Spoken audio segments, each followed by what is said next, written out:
Bom dia, boa tarde, boa noite. Esse é mais um podcast do Medicina do Conhecimento. Ciência e informação a qualquer momento, em todo lugar. Eu sou Pablo Guzmão, anestesiador. E como compartilhar e multiplicar, seguimos com a série de podcasts sobre a importância da prevenção da hipotermia perioperatória não intencional. A hipotermia perioperatória inadvertida ou não intencional é considerada uma complicação frequente da cirurgia e pode ser evitada desde que tomemos medidas preventivas. É definida como a temperatura corporal central menor que 36 graus Celsius e parece ser muito mais frequente do que imaginamos. Falamos no podcast 114 sobre seus efeitos no intraoperatório e ressaltamos que a prevenção da hipotermia inadvertida também proporciona a otimização dos tempos de recuperação do pós-operatório e na internação, com redução de biomarcadores de inflamação e resposta metabólica já na primeira hora pós-operatória, permanecendo com um aumento de até 24 horas para alguns marcadores. Em um momento onde a valorização da experiência do paciente está cada vez mais em evidência, o conforto conceituado de holístico é o desejo de toda equipe multiprofissional. Entre as principais queixas dos pacientes no pós-operatório, encontramos dor, náuseas, vômitos e tremores por hipotermia. E nossa equipe tem consciência da importância dos cuidados. Perguntando a uma equipe de enfermeiras ligadas aos cuidados de pacientes cirúrgicos, 33% identificou como manutenção da temperatura como uma das metas do conforto do paciente na sala de recuperação da anestesia, além de controle da dor em 18% e posicionamento do paciente em 12%. Aos que participaram da pesquisa, também foi questionado com que frequência o frio é uma questão de conforto para os seus pacientes. A maioria, 71%, respondeu que o frio costuma ser um problema para alcançar o conforto. 25% relataram às vezes e apenas 4% respondeu que o frio raramente é uma questão de conforto. Então fica o desafio de como aquecer nossos pacientes. O aquecimento pode se dar por convecção ou condução. Sistemas de aquecimento convectivos, como as mantas térmicas, e sistemas de aquecimento condutivos, como cobertores elétricos, colchões de água e pads, aquecem o paciente de diferentes modos. Em relação à porcentagem de área do corpo do paciente aquecida, o aquecimento convectivo cobre cerca de 64%. Enquanto o condutivo chega a 20% aproximadamente.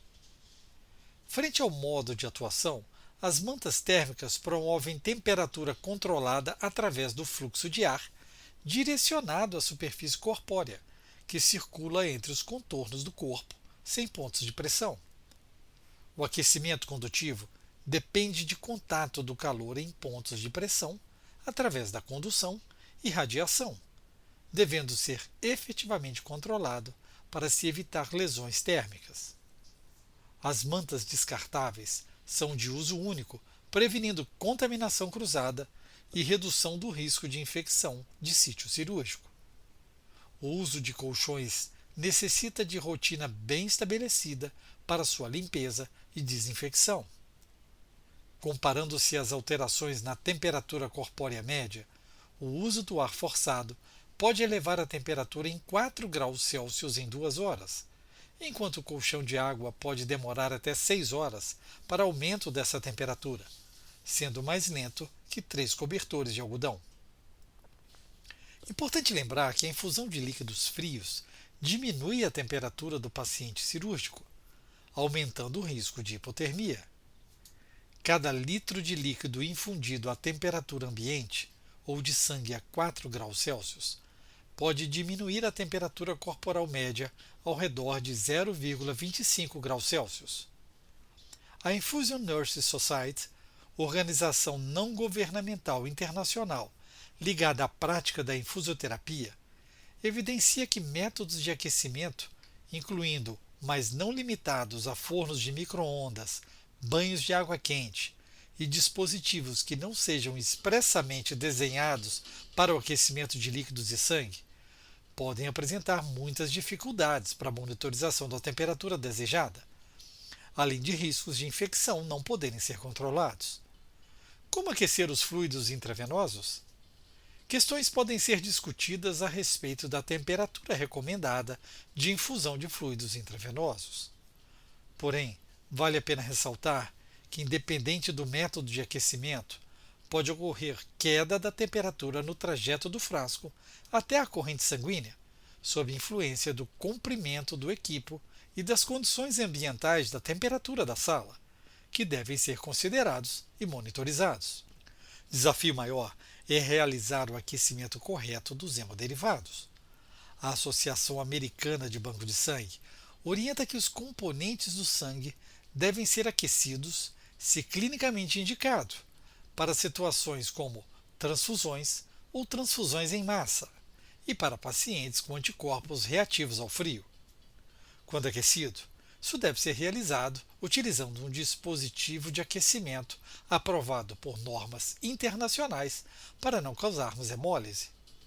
O ideal seria o uso de equipamentos específicos para aquecer o sangue, seguindo as recomendações do fabricante, dotados de termômetro visível e alarme sonoro e visual, e conforme o protocolo elaborado em conjunto com seu serviço de hemoterapia.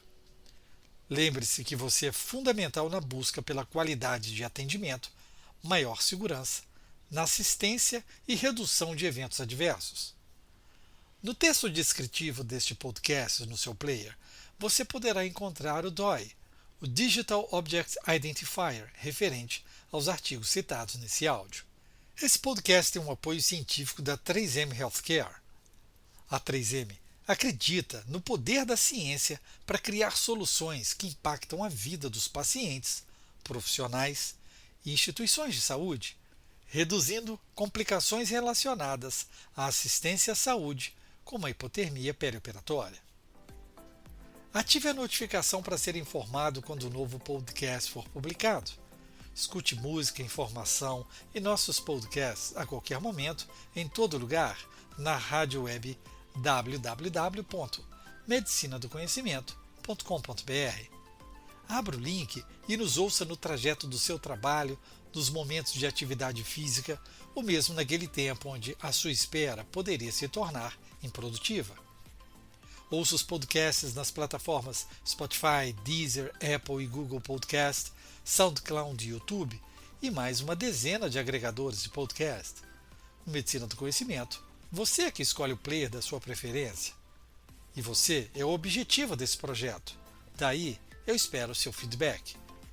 Compartilhe nas suas redes e deixe seu like, seu joia, seu coração, para aumentar a divulgação. Além disso, você pode entrar em contato conosco e sugerir um próximo tema. Fique ligado nas redes sociais, Twitter, Facebook e Instagram, Medicina do Conhecimento. Afinal, compartilhar é multiplicar.